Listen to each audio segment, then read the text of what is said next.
Carlos Alonso es un artista argentino que nació en Tunuyán, Mendoza, y después va a pasar mucho tiempo de su vida en Córdoba, y también va a haber en el medio un exilio que se produce justamente durante la dictadura militar de 1976.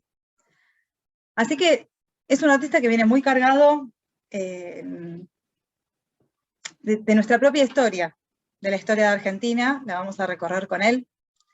Y es un artista que nos va a mostrar con toda la crudeza y el refinamiento técnico lo que él ve, la realidad como él la ve. Es un artista que, bueno, como les contaba, nació en Tunuyán y a los 7 años se mudó su familia a la capital de Mendoza. Y una primera anécdota, hay un paisajito pintado después a su regreso a Argentina, donde él dice: según mi madre y su memoria, ya dibujaba antes de aprender a leer y escribir, dibujé siempre, pero no como suelen dibujar los niños. En general es una etapa que después se supera. He visto muchos dibujos de niños que no se convierten en pintores. El dibujo que yo hacía apuntaba a la historieta, a un relato, a la descripción gráfica de la vida, de lo que yo veía y no de lo que imaginaba. Esta es como la introducción clave y la fuente en la que baso este encuentro de hoy. Más que nada son entrevistas, porque Carlos Alonso nace en el 29 y está vivo, tiene 92 años, es un artista que sigue en ejercicio, que sigue pintando, y la verdad es que me pareció que era muy históricamente justo referirnos a él a través de sus propias palabras. Así que va a haber mucha evocación y muchas palabras, muchas frases, citas que les voy a leer respecto de, bueno, del mismo, del arte, de la pintura y de su propia vida en relación con Argentina también. Hay algo muy lindo que cuenta, que es que cuando entró a la escuela secundaria, así como decía su mamá, él dibujaba constantemente, y la secundaria siguió dibujando y dibujaba en las carpetas de historia, de matemática, de geografía. Y él dice que algo que logró reafirmarlo vocacionalmente es que le hicieron en el hall de entrada del colegio, en Mendoza, una exposición de sus cuadernos, con todos sus dibujos en las carpetas de geografía, de matemática. Y él dice: supongo que hicieron esto como una forma de abochornarme, pero lograron todo lo contrario. A los 2 o 3 meses dejé el colegio y me fui a la Escuela de Bellas Artes, donde tuve la fortuna de tener maestros muy sólidos, muy formados, muy abiertos, que reemplazaban la ausencia de galerías o museos que había en provincia. Él va a estudiar en la universidad desde los 14 años y va a ganar premios desde entonces. La verdad es que técnicamente es un artista muy virtuoso, así que eso siempre va a estar. Eso lo va a habilitar a exponer acá en Buenos Aires y también lo va a habilitar a exponer en el exterior, en París y en Madrid sobre todo. Así que poco a poco su carrera como artista empieza a despegar. Y las primeras obras que él va a hacer, las primeras obras que él hace, dejando de ser estudiante, ¿no?, apropiándose de que él es artista visual y haciendo sus primeras exposiciones, es esta serie que se llama Blanco y Negro. Es un poco el contexto de su vida, tiene que ver con que cuando él tiene 20 años, a los 49 su papá se muere y su mamá queda viuda. Entonces él de a poco empieza como justamente a hacer carrera para colaborar con su madre, y esta muestra surge de un segundo viaje que hace a Santiago del Estero, en donde vivencia de primera mano la hambruna, ¿no?, la pobreza y la desprotección total de los chicos en esa provincia. Y dice: me había dicho voy a volver, pensando que de alguna manera era parte de mi posibilidad gráfica. Me conmovía verlo y me conmovía la injusticia que eso significaba. Desde acá en adelante, todo el tiempo él va a estar haciéndose cargo de los dolores que vivimos los argentinos. Y en esta serie lo particular es que él dibujaba, su trabajo principal era el dibujo, y de hecho muchos de los trabajos que él va a tener tiene que ver con la ilustración. Va a ganar concursos de ilustración importantes, como por ejemplo el de la editorial MC para ilustrar el Don Quijote, y así con muchísimas obras literarias súper importantes, pero empieza como a asociarse con la pintura, y les voy a contar directamente de su boca cómo realiza estas obras tan extrañas y están llenas de capas, ¿no? Como pueden ver acá, traten de observar la cantidad de capas que hay, ¿no? Y de diferentes materiales, son como técnicas mixtas. Y él dice, en este caso yo estaba en una encrucijada de mi trabajo, porque estaba conforme con mi dibujo y sentía que estaba dando la tecla, pero no pasaba así con mi pintura. Digamos que dibujaba una tela y la pintaba, y no solo perdía el dibujo, sino que no encontraba el color. Evidentemente el óleo no se acomodaba ni a mi tiempo, ni a mi paciencia, ni era mi materia. Entonces me hice unos paneles de 150 por 100 centímetros. Les pegué un papel encima, un papel resistente, blanquísimo, y me puse a trabajar con tinta y papel barrilete negro, carbonilla. No pensando en la imagen, pensando en manchas, en la composición. Invertí el proceso. Empecé por el fondo, por hacer un espacio que fuera interesante, provocador, y después el segundo paso fue dibujar. Agregaba las imágenes con carbón, sin abusar del detalle de las descripciones. Y empezó a aparecer esta nueva forma de dibujos o pinturas. Observen además el tema, está bien clarito en qué se está basando. Y también imagino yo que algunas situaciones que provocan dolor, es difícil encontrarles color. Fíjense si quieren en el Guernica de Picasso, que es una obra que también remite a una situación trágica. Y si no estuviera en blanco, negro y grises, creo que no tendría el impacto que tiene para todos nosotros hoy, ¿no? Que se refiere justamente a un bombardeo. Y en este caso estamos en esta desprotección de los niños de Santiago del Estero. Y desde acá les pido que presten específica atención a la línea en el trabajo de Alonso, porque justamente como él dice, él va a pintar, pero la línea siempre va a estar presente, y es una línea muy expresiva, muy fuerte, de una persona que carga con el gesto de la mano con emoción. Así que empiecen a abrir el ojo justamente a esa línea y recorran la obra. Traten de encontrar acá todas esas capas que van a seguir apareciendo a lo largo de toda su obra. En una entrevista le preguntan, ¿cualquiera puede ser artista? Que este es uno de mis temas favoritos. Y él contesta, pienso que sí. Lo fui yo, sin ningún antecedente familiar. En mi casa no había libros ni cuadros, y en Mendoza prácticamente no había museos, salvo una pequeña galería. Quiero decir que por roce o por vivencia ciudadana no lo hubiera logrado. Por eso pienso que ser artista es un origen más profundo, más entrañable. Diría que es como la índole. Y esta profundidad se descubre con el tiempo, así como las cosas que uno es capaz de hacer para no abandonar su vocación. La obra de Alonso, por los temas que él elige, es una obra muy densa, que por lo general no elegiríamos para convivir porque genera impacto emocional.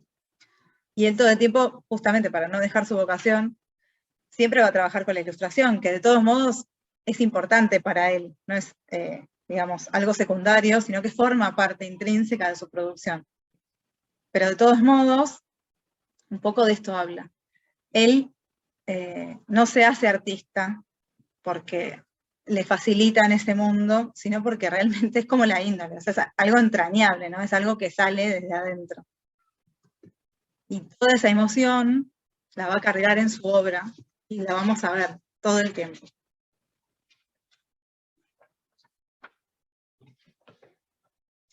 Y él va a estar estudiando en la universidad, y en el 54, con un poco más de 20 años, lo va a contactar Spilimbergo, que era ya un artista de renombre, y lo va a invitar a pintar con él un mural en una iglesia tucumana. Pero en esta época también, que los artistas estaban algunos afiliados a los partidos socialistas, al Partido Comunista, se corre la voz de que Spilimbergo es un hombre de izquierda. Y el Vaticano le quita el encargo y se lo da a otro artista, que no sé ni quién es, ni siquiera aparece el nombre en los textos.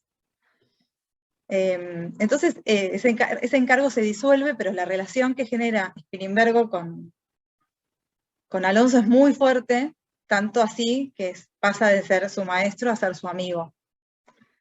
Y estas pinturas, fíjense la fecha de fallecimiento de Spilimbergo, estas pinturas las empieza a trabajar Alonso y después las expone todas juntas en una muestra llamada Todo Lino, donde él busca rescatar la figura del pintor maestro Spilimbergo, que se dedicó toda su vida a la pintura, pero que realmente había trabajado mucho más desde la docencia, ¿no? Es un artista que, como no hace concesiones con nadie, y no pinta obra comercial, del mismo modo que sucede con Alonso, es un artista que queda como olvidado.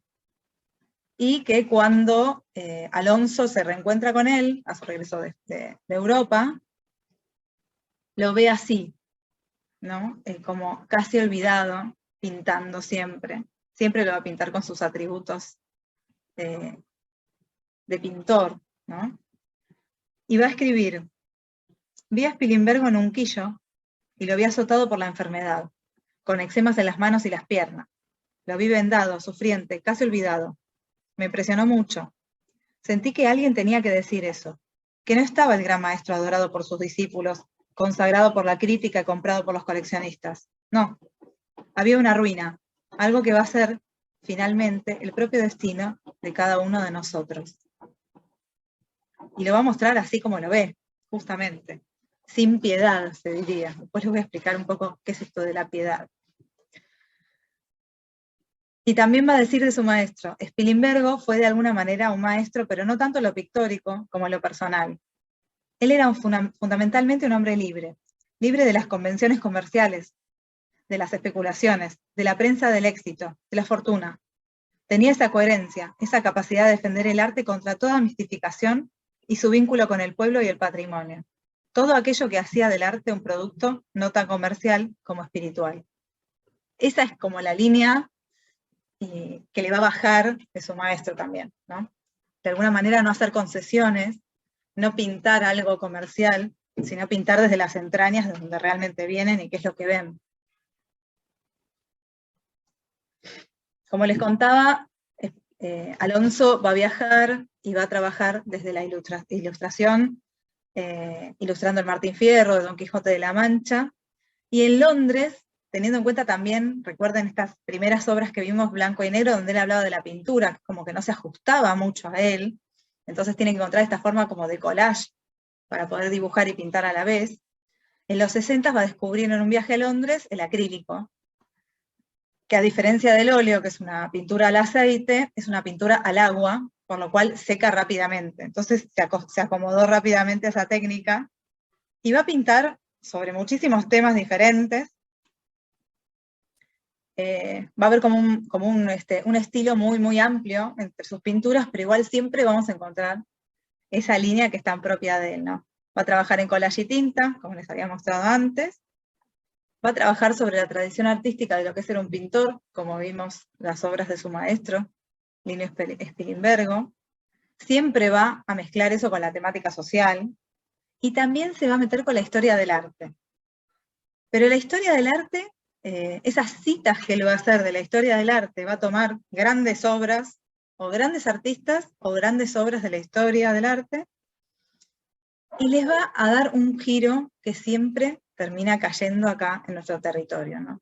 Con Sin pan y sin trabajo de Ernesto de la Cárcova, por supuesto que no hay escapatoria, porque de la Cárcova lo que va a pintar justamente, esta es la primera pintura sobre la desocupación. En una época donde el estilo o la tendencia de pintura vanguardista era el realismo, que es un movimiento artístico que surge en Francia, de la mano de Gustave Courbet, que Courbet lo que va a decir va a ser: dejemos de hacer pinturitas sobre grandes héroes, porque los seres humanos viven de otro modo, y empieza a mostrar en formatos muy grandes a los héroes de todos los días, que son las clases bajas, son quienes realmente mueven el mundo. Ernesto de la Cárcova va a estar también por ese lado de acuerdo, y esta obra es una obra que se hicieron radiografías del boceto y de la obra, y que tuvo muchas vueltas para llegar a ser la obra que es. De hecho, el hombre tenía el puño en alto, es el gesto socialista, o también el pensamiento o la ideología de la Cárcova, hasta que finalmente se transforma en ese gesto que nos condensa en potencia, ¿no? Es un gesto de impotencia. Acá lo que vemos es a una pareja, la mujer en una postura como de agobio total, totalmente cansada, amamantando al bebé, en un espacio cerrado, y el hombre que está como levantándose de la silla. Fíjense que la silla también está como corrida, como cuando uno se levanta de repente, y todo el atractivo, o sea, todo el ojo se va hacia la ventana, y en la ventana, que acá no se puede ver muy bien, pero en la obra original se ve muy bien, la escena es una manifestación obrera siendo reprimida por la policía montada.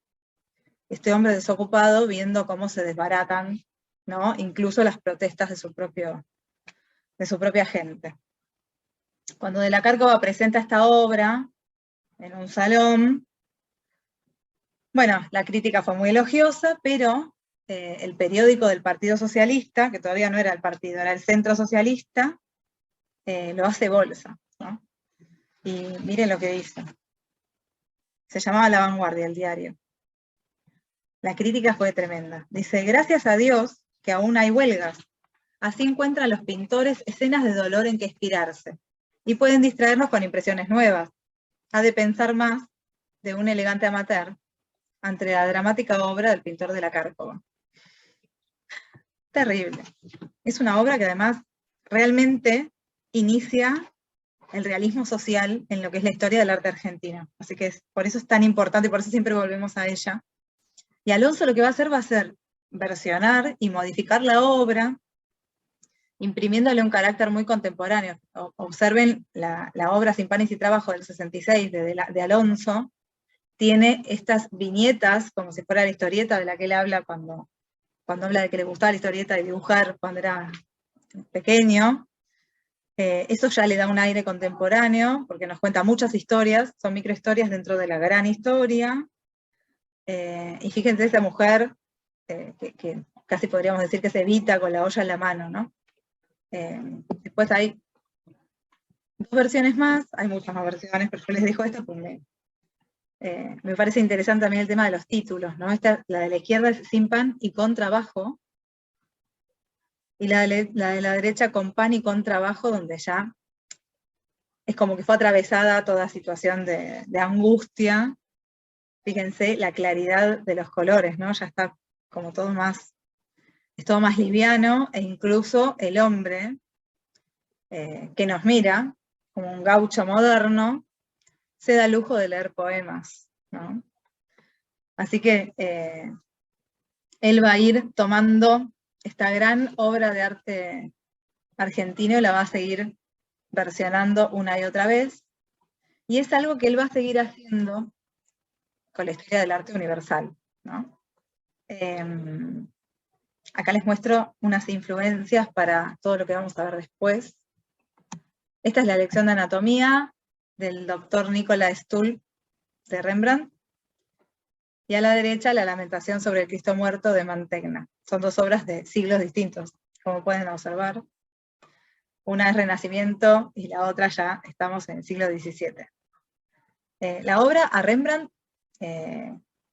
esta obra trasciende porque, bueno, él tenía 26 años cuando la pintó. En esa época los artistas pintaban tanto el Renacimiento como en la época de Rembrandt, que es el barroco.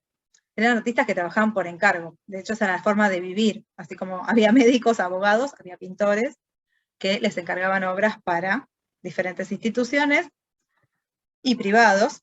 Y en este caso, el gremio de cirujanos le pide a Rembrandt que pinte a este cirujano que era famoso, el doctor Tull, en Ámsterdam. Y lo que él está mostrando acá es a un montón de estudiantes de cirujanos, la musculatura del brazo, en un cadáver de un criminal que había sido ahorcado ese mismo día por robo a mano armada. A Rembrandt lo llamaban pintor de la luz. Rembrandt realmente es impactante la luz como él la maneja, y fíjense cómo el ojo automáticamente se nos va al cadáver, ¿no? Y también el tema del cadáver, del cuerpo acostado, del cuerpo en la camilla, de la carne, va a ser algo que va a aparecer todo el tiempo después en la obra de Alonso, por eso también me parece interesante que lo vieran. Junto con La Lamentación de Cristo, que es un punto de vista, esta obra se hizo muy famosa porque es un punto de vista muy osado, que se llama escorzo, que es cuando vemos algo de frente y lo tenemos que representar de frente. Nosotros cuando vemos lo entendemos, pero para dibujar y pintar es muy complejo. Y esta obra fue como rupturista en ese sentido, ¿no? Fue como un punto de vista que no se utilizaba. Además es muy íntimo, es como que uno está a los pies del Cristo muerto, ¿no? Alonso va a tomar estas influencias y va a hacer su propia versión, muchas versiones más, yo les muestro solo esta hoy, de la lección de anatomía. Fíjense la paleta de colores que usa, es una paleta de colores muy pop, como que no remite, digamos, a otras épocas, no son marrones, no son tierras, no es una obra de arte del realismo francés. Y hay unos textos, ahí fíjense que aparece el doctor Tull, que es como blanco, los cirujanos, y hay un enfermero que también es una imagen, una figura que se va a empezar a aparecer, incluso más, cuando estamos más cerca de lo que fue la dictadura en Argentina, que bueno, yo, digamos, esos enfermeros medio diabólicos que pinta Alonso, me los hago como los torturadores, ¿no? En los globitos de texto, muy de la historieta, dice de qué murió, y hay un texto que está en holandés que dice Vermoord door CIA, que significa muerto o asesinado por la CIA. Porque fíjense ustedes el cadáver a que les remite, que también está conectado con un tema histórico, que es la exhibición del cuerpo del Che Guevara, en esas fotografías de Freddy Alborta de 1967, es una fotografía que se hizo famosa en el mundo, súper morbosa, ¿no? Y Alonso también lo va a tomar y lo va a transformar en su propia lección de anatomía, ¿no? Y va a trabajar un poco, siempre va a trabajar sobre el tema del poder y de la opresión desde un lugar muy crudo. Y va a decir, el asesinato del Che lo sentí íntimamente, pero no lo podía realizar. Me parecía que no necesitaba pintarse, hasta que encontré la apoyatura de Rembrandt, una especie de solidez y de referencia clásica. Como se trata el cuerpo, fíjense que la postura del militar que está tocando el cuerpo del cadáver es la misma postura que tiene el doctor Nicolás Tull cuando está mostrándole a los cirujanos esa musculatura del brazo, ¿no? Él se apoya en esa referencia histórica para poder trabajar sobre un hecho que lo moviliza, digamos, que le interesa.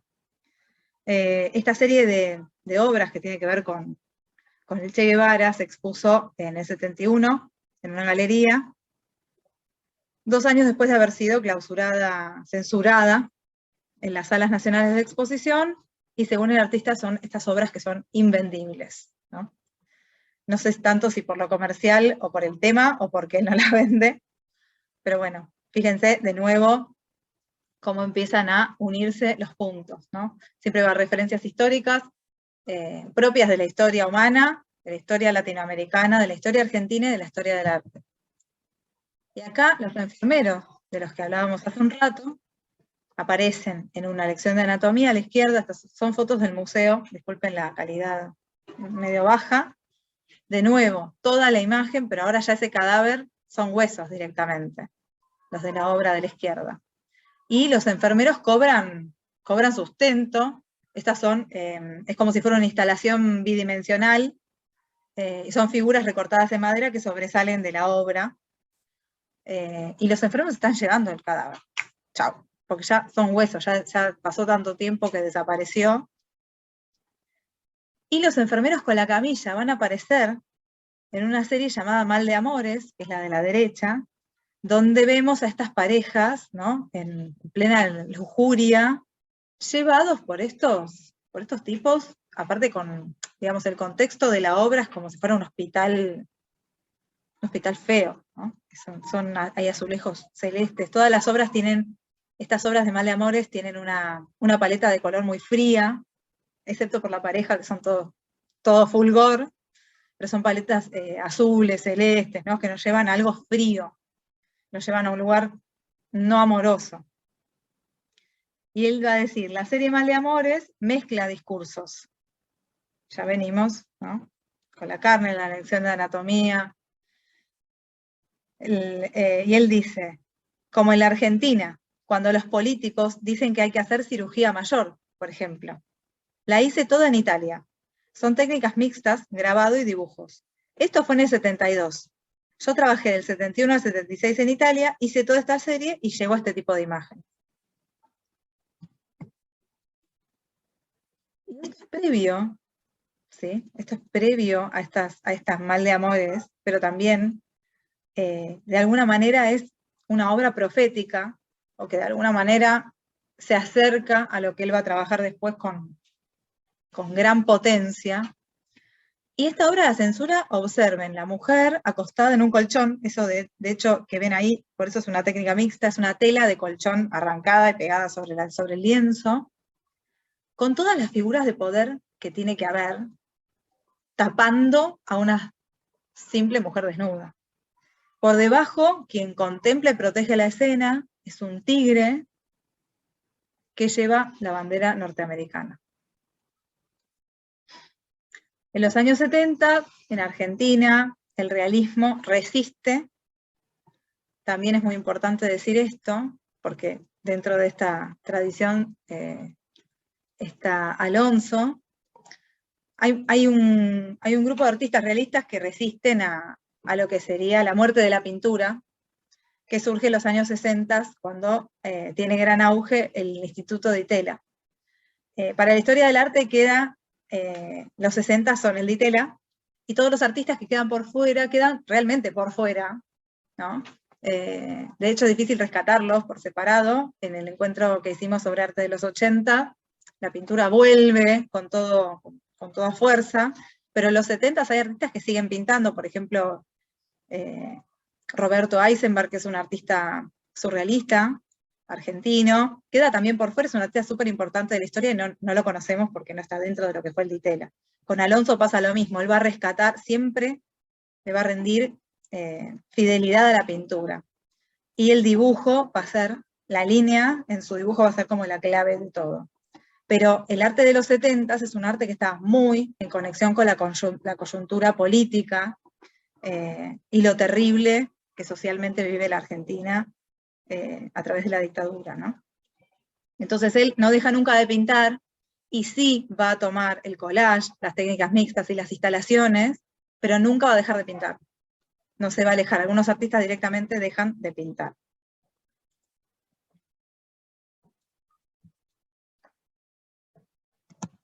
Y les quiero leer esta frase porque todo lo que él dice tiene una coherencia que es tremenda. Dice, creo que aquella idea inicial de vincular el arte con la sociedad y lo personal con lo comunitario me signó de alguna manera como autor. Y creo que esa es mi personalidad. Y sí, siempre va a estar ocupándose de mostrar qué es lo que pasa alrededor, aunque no sea lindo, aunque no sea un tema que se aborde en la historia del arte, porque, digamos, comercialmente uno no tiene ganas de colgarlo, ¿no? Y esto es, como les decía, los años 70 y esta resistencia de la pintura ante esa década anterior que mencionaba, o de alguna manera profetizaba el fin de la pintura. En esta serie, en la próxima, vamos a ver un poco esto que les contaba, que viene teniendo el germen en la lección de anatomía. En esas obras donde el cadáver está abierto, o sea, es un cuerpo violentado, y encima expuesto, como que todo ese morbo de la carne,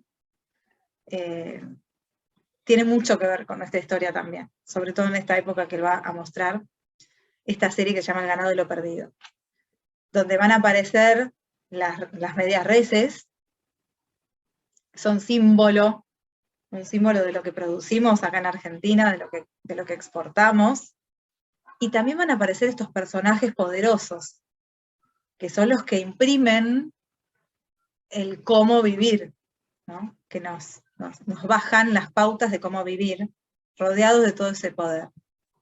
La técnica es brillante, directamente, es deliciosa, es exquisita, y también parece que está bueno que tengamos en cuenta esto, ¿no? Por más impactante que sea el tema, intenten ir más allá y tratar de observar cómo está pintado o cómo está compuesta la imagen, todas las operaciones que él hace con sus líneas y con los colores. Observen las manchas, observen justamente dónde se replican los colores, porque es tan armónica la obra.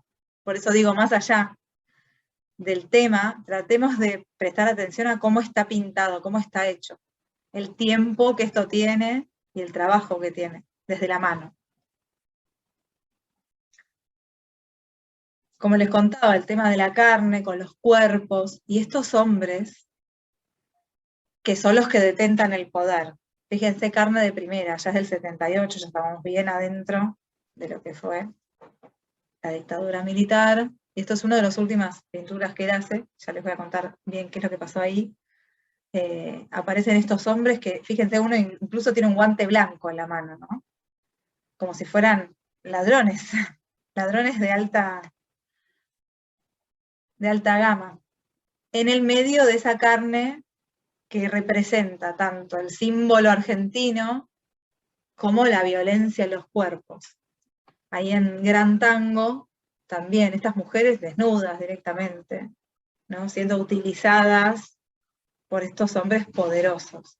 Esto es como que el cuerpo, que es carne, que también es un concepto bastante parecido al que trabajaba Francis Bacon, que es un artista que Alonso admira mucho, el cuerpo como carne. En nuestro caso es un cuerpo vulnerable, violentado y plausible de ser violentado, ¿no? Y ya se está sintiendo lo que va a pasar después. Esta instalación, que se llama Manos Anónimas, también tiene una serie de dibujos, pinturas, que él va a continuar muchísimo tiempo, y él prepara esta instalación. Una instalación es una obra recorrible, para una muestra que se llama Imagen del Hombre Actual en el Bellas Artes, que es censurada, en realidad fue suspendida, ni siquiera pudo arrancar esa obra, esa muestra. Igual Alonso ya venía trabajando con el tema de Manos Anónimas en algunas pinturas y dibujos, y las había expuesto en una galería. Y él, por ejemplo, va a decir, porque esto es como muy en el momento en que se instaura casi el golpe de Estado, le preguntan qué información tenía de lo que pasaba en ese momento, porque claro, la obra ya estaba hecha antes de que sucediera, ¿no? Esto que les mostraba, el ganado y lo perdido. Le dicen, lo pregunto porque parece una profecía, ¿no? Mirando las pinturas. Y él dice, tenía la información de las cosas que pasaban en la Argentina y la seguridad de los rebotes. Digamos, sucede un hecho como el de Trelew, y yo tenía la seguridad de que eso iba a tener un rebote multiplicado. El rebote tiene la misma dimensión o más que la pasión que uno pone para la crítica o la militancia. Yo llego, se da el golpe y al mes hago la muestra. Nace mi hijo Pablo el 12 de abril y a los 40 días ya nos tenemos que ir porque recibimos una amenaza de bomba en la muestra. Pero hubo algo positivo. Mirá que estaba en la calle Florida, pero fue la primera vez que fue a ver una muestra mía gente de los barrios. La gente vibraba con lo que él estaba mostrando que estaba sucediendo realmente. De nuevo, él no pinta cosas que no ve, él muestra la realidad como la ve, de un modo frontal y crudo. Y acá en la instalación, observen, hay tanto pedazos de carne como pedazos de ser humano colgando de los ganchos que se cuelgan en la carnicería, y está todo de nuevo, esa figura de poder, ¿no? Con el sombrero y sobre todo que no vemos quién es, porque nunca vamos a llegar a ese estado. El milico, la escultura que es de alguna manera la representación de la sabiduría, no ve, no está presente. Mira, para la dieron vuelta, porque ni siquiera es importante, de hecho no quieren, te quieren tapar todo eso. El cadáver tapado con diarios y quien ejecuta la orden que ni siquiera tiene identidad. No se sabe quién es, pero la orden baja de otro lado, baja de alguien incluso más poderoso. Esta obra fue reconstruida para la retrospectiva de 2019, con algunos de ustedes la vivenciamos, muy fuerte, muy terrible. Y lo más tremendo es que, como cuenta acá Alonso, cuando sucede el golpe y a los 40 días se tienen que ir de Argentina, su hija Paloma en el 77 desaparece. Y él estaba en Italia, después se va a Madrid, y está 6 años sin poder pintar. Y lo que dice es, tuve que esperar 6 años antes de volver a hacer un dibujo, porque eso que nos pasó fue totalmente paralizante. Te rompe todo el orden interior que te hace un ser vivo. Te convierte en un ser ambulante, vacilante, que no puede encontrar su equilibrio porque ha sido transgredido, por lo cual necesitas empezar de nuevo. Esto es lo primero que él pinta, 6 años más tarde. Aparece como el 79, pero no es una obra que tenga un... Bueno, es una obra que es como lo último que él pinta antes de dejar de pintar. Es un tríptico que se llama Inventario. Acá están el 2 y el 3. Fíjense qué violento, qué fuerte que es. Como esta imagen del taller son autorretratos. Uno de sus pies bajando una escalera, encontrando como el taller así revuelto. Y el otro es un autorretrato observando, ¿no? Todo ese desorden, ese caos que se produce en su propia vida a raíz de, justamente, la desaparición de su hija. En una entrevista, él cuenta sobre esta obra, dice, no recuerdo haberla expuesto más que una vez. Era la situación post-dictadura y había una necesidad de hacer un inventario de todo lo que habíamos perdido, de lo que quedaba y cómo reconstruirte como persona. También como pintor. Justamente lo que diferencia a un autor de otro es el alcance de las antenas que tiene para percibir qué sucede en las circunstancias que le toca vivir. La vida emocional, política, la vida de la gente común, el sufrimiento colectivo. Yo no sé a ustedes qué le está pasando en este momento, pero hay algunas obras que me impactan de un modo muy poderoso y yo no vivencié la dictadura militar, así que imagínense, son temas muy fuertes que si uno se pone en la sensibilidad del artista, incluso solo a través de las imágenes, porque estas obras son muy grandes, se expusieron en el Museo Fortabat en la muestra Vida de Pintor hace un par de años, son obras que ya de por sí nos meten en una situación, y ya podemos vibrar con ellas, a pesar de nuestro conocimiento o no del tema, ¿no? Cuando uno lo pone en contexto de la propia historia argentina y de la historia del artista, son muy, muy poderosas. Y sobre los temas que él elige para mostrar, acá también tengo directamente de su propia boca, qué es lo que él dice. Dice, hay varias cosas definitivas en cuanto al autor que yo intento ser, y eso empieza por suerte de muy joven. Empecé a seleccionar los temas duros, temas que no le interesaban a nadie más que a mí. Y cuento una anécdota. Salíamos los domingos a pintar paisajes cuando estábamos en la academia, y un día, volviendo de los cerros de Mendoza, encontramos un zorro que estaba como momificado. Habían quedado los huesos con la piel seca, parecía de bronce. A mí me encantó, lo agarré y me lo traje al taller y lo pinté. Y me decían, loco, ¿qué le ves? Y a mí me interesaba. Lo mismo me pasó con un compañero mío que había tenido poliomielitis y era contrahecho. Tenía la cabeza normal y el cuerpo chiquito. Estudiábamos juntos. Entonces le hice un óleo. Y los demás me decían, pero lo hiciste igual, ¿no te da piedad? Pero no se trata de piedad. Es una forma de acercamiento amado a lo que estoy viendo. Pero además para mí era importante pintar lo no pintado, ya de pendejo. Hay que pintar lo que no pintó nadie. ¿Esto lo pintaron? Déjalo ahí. Busca algo que no hayan pintado. Y le preguntan, ¿y se siente autorizado como artista para mostrar estos aspectos de la realidad? No me lo planteo. Vino conmigo, o sea, soy así. No es una postura. Incluso a pesar de haberme costado mucho para sobrevivir. Porque esos cuadros no los quiere nadie. Son cuadros con los que hasta es difícil convivir. Fíjense la potencia que tiene además cuando uno ve algo que está tan bien dibujado y pintado, con tanta expresividad, es muy difícil escapar de la imagen. Y es impactante. Y esto es lo que él hace después. Son como entre dibujos y acuarelas, graficando, de nuevo, manos anónimas, a estas manos que se llevan gente.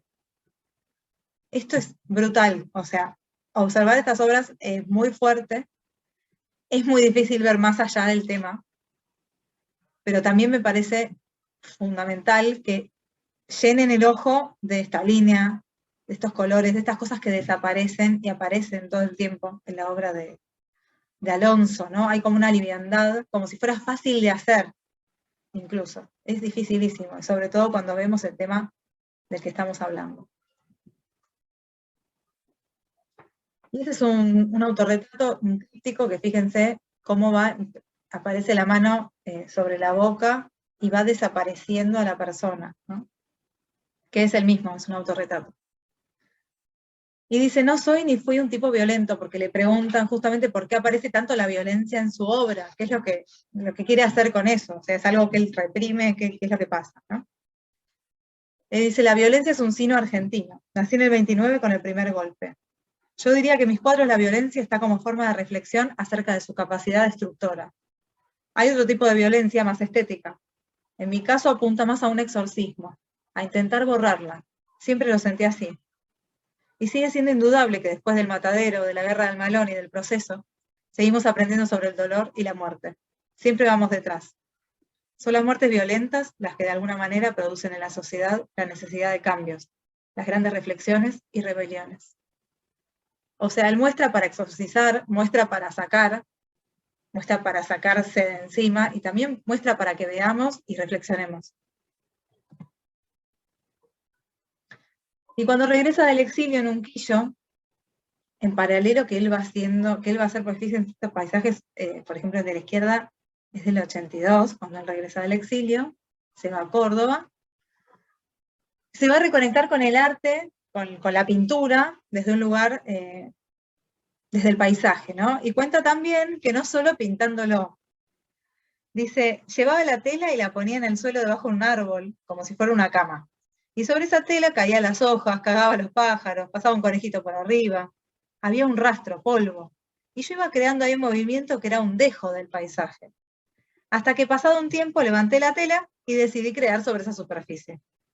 O sea, no fui y me puse a pintar en un caballete como cuando tenía 20 años y me iba a pintar los montes en los alrededores de Mendoza.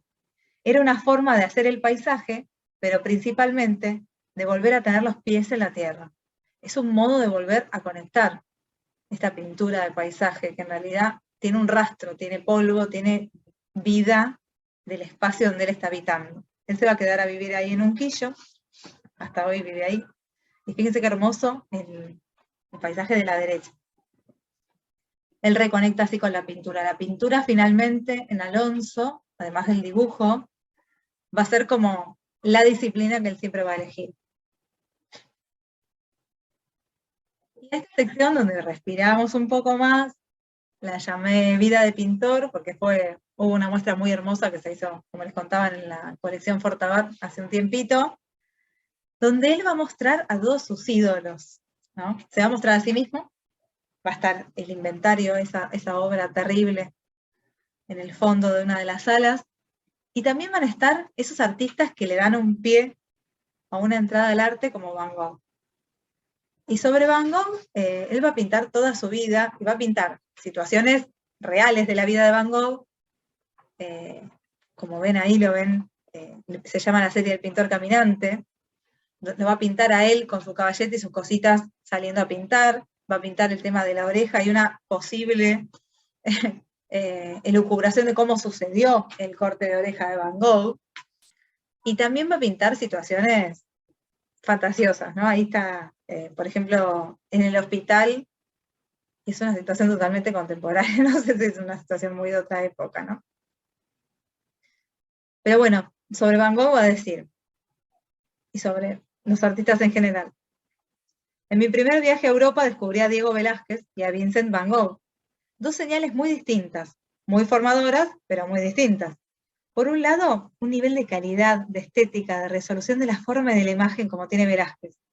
Por otro, una imagen más directa, más cercana, que te hace pensar que podés hacerla. Y esto último, sobre todo en Van Gogh, que dejó de pintar a la monarquía para pintar su propio zapato. Todo eso te abre caminos. Cuando volvés a tu lugar, como ha pasado con muchos pintores, todo aquel mundo y aquella fantasía te hacen sentir la necesidad de reflejar la propia realidad. La realidad de todos los días, la que corresponde a tu país y a tu gente. Cosa que sigo fervientemente tratando de hacer. Yo mismo me he preguntado por qué esta tendencia a revivir a partir de obras de otros autores. ¿Por qué esta necesidad de apoyarse en obras del pasado, ya consagradas y respetadas? Puedo decir que la necesidad indudable de ese respaldo para poder pegar un salto, sin que la aventura sea un salto al vacío. Sentir que uno es parte de una cadena, un eslabón de una cadena que viene de atrás y que uno aspira a que siga para adelante. una forma de tomar aliento, de tomar fuerza, bebiendo en fuentes que uno considera legítimas y aún llenas de savia, de vitalidad y de potencia. Justamente Van Gogh, que en realidad no quería ser pintor, Van Gogh quería ser pastor, y era un hombre muy espiritual. En algún punto de su carrera, que es el inicio, él empieza a pintar la vida de los campesinos, pinta sus propios zapatos, pinta a los campesinos tomando una siesta. Va a pintar eso primero, después se va a pasar. Se va a maravillar con la naturaleza, la va a recorrer y la va a pintar, incluso la va a imaginar estando en el hospicio. Así que ese es como, digamos, la clave en Alonso también, o para vibrar con Alonso, que va a empezar a mostrar la realidad de la gente, ¿no? Y acá tenemos de nuevo, bueno, el pintor caminante, por supuesto que es Van Gogh, con todos sus utensilios, yendo a buscar el paisaje para representar. La obra del medio es Van Gogh visita a Monet. Monet también es un artista que pintó muchísimo y trabajó muchísimo, por lo que fue el impresionismo, fue el padre del impresionismo. También otro artista que pintaba afuera, y que, bueno, en algún punto de su carrera, las cataratas lo dejaron ciego, así que tuvo que dejar de pintar forzadamente. Y bueno, acá es como que dos potencias se encuentran en la obra, ¿no? Fíjense que igual Monet, con los ojos hechos cuencos, igual tiene en la mano elementos para dibujar. Y en la otra, el viejo pintor es Renoir, que es un artista que también formó parte del impresionismo, pero que además él lo muestra con los dedos torcidos por la artrosis, y se sabe que Renoir se ataba los pinceles a la mano para poder seguir pintando, ¿no? Fue un artista que tuvo mucha tenacidad. Y sobre Renoir dice, su imagen de seguir pintando con los pinceles atados a las manos demuestra que uno tiene muchas edades, que podría tener 80 en las manos, pero 25 en el corazón y en las ganas de pintar. Son artistas que él reverencia, los va a mostrar de un modo muy amoroso, pero bueno, viejos, ya en la decadencia, como que los rescata en esos momentos de decadencia, ¿no? Es muy particular el punto de vista. Hay una obra preciosa que no encontré para mostrarles, que es Egon Schiele, el gran artista simbolista, del cual también alguna vez hablamos en este espacio de Hablemos de Arte, y él lo retrata en su cama de hospital, muerto, pero parece como que estuviera tomando una siesta, pero todos los tonos son claros, hay flores, es precioso. Entonces, eso también es como alucinante, ¿no? Toma a los artistas que él admira, a los que sigue porque por su coherencia de ideología están a tono, y son artistas que además abrieron caminos diferentes en el arte, y los muestra en esos momentos en que ya, digamos, son humanos, son personas que se van a morir, están en la ruina, ¿no? Como les contaba antes, la ilustración va a estar siempre, siempre en paralelo con la pintura, él nunca va a dejar de dibujar, y él ilustró, entre muchísimas obras literarias, los poemarios de Neruda, Don Quijote, el romancero criollo, el Martín Fierro, el juguete rabioso de Art, y particularmente sobre el matadero, que acá tenemos una de las ilustraciones, me gustaba resaltar un par de frases para que entiendan cómo funciona la ilustración en cuanto a cuando uno trabaja con un texto, ¿no? Y cómo es la interpretación que hace Alonso. Y hay una frase del texto que dice, 49 reses estaban tendidas sobre sus cueros, y cerca de 200 personas hollaban en aquel suelo de lodo, regado con la sangre de sus arterias. La figura más prominente de cada grupo era el carnicero, con el cuchillo en mano, brazo y pecho desnudos, cabello largo y revuelto, camisa y chiripá, y rostro embadurnado de sangre. Él representa, de este modo, el salvajismo de los federales, según como lo cuenta Echeverría. Una obra súper importante que él va a ilustrar, que no va a ver la luz finalmente, y podemos ver un poquito ahora de eso, va a ser la Divina Comedia de Dante Alighieri.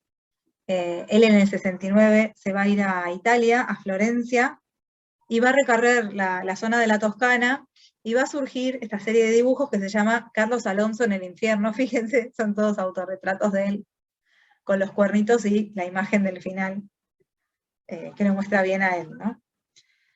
Está en el infierno de Dante Alighieri, ¿no? Finalmente esa obra no se lleva a cabo, se publica una parte del Purgatorio y del Infierno, y actualmente, ahora, en el Bellas Artes, está la muestra Dante por Alonso. Y se pueden ver más de 40 obras, que entre dibujos, collage, acuarelas, grabados, un montón de obras que Alonso le dedica a Dante, de quien se conmemoran 700 años de su fallecimiento. Y son obras que muy particularmente están como son muy distantes en el tiempo, son estas del 69 que les contaba que él hace en Italia, que son retratos en pequeño formato, y un conjunto más grande que está fechado entre 2000 y 2009, como por ejemplo esta obra de la izquierda, que es increíble. Fíjense, usa 3 colores, blanco, magenta y rojo, y ¿no? La capacidad de poder explotar de gente esos espacios. Y también aparece mucho la figura del autor. Porque lo que él va a decir sobre los autores es que cuando uno entra en la literatura de un autor o de un poeta, dice, si vos entras en un poeta como Dante, no salís igual. Y lo mismo te pasa con Neruda o Lorca. Dice, nunca tomé la ilustración como la hermanita pobre. Yo ponía la ilustración en el centro del taller. Siempre me enriquecí y aprendí algo. Porque esa lectura, esa convivencia y ese trabajo de ilustración te hacen descubrir cosas en las que se emparentan la poesía y la pintura, tanto que en un momento dado pensé que el mejor destino que podía darle a una pintura era que terminara sintiéndose como poesía, en el sentido de su grandeza y su capacidad de comunicación emocional. Es impactante lo que este hombre hace, y la coherencia con que lo hace. Y sobre el arte, bueno, una frase para un poco cerrar, después le voy a leer una que encontré que habla sobre él como autor, pero dice, de alguna manera el arte termina siendo patrimonio de la gente y parte del bien común de la sociedad. Si la obra no está hecha para decorar o expresar la propia existencia, creo que el mejor destino para la obra es que pueda servir para expresar los sucesos y lo que acontece en la vida social. La ilusión es que el arte enriquezca la vida de la gente.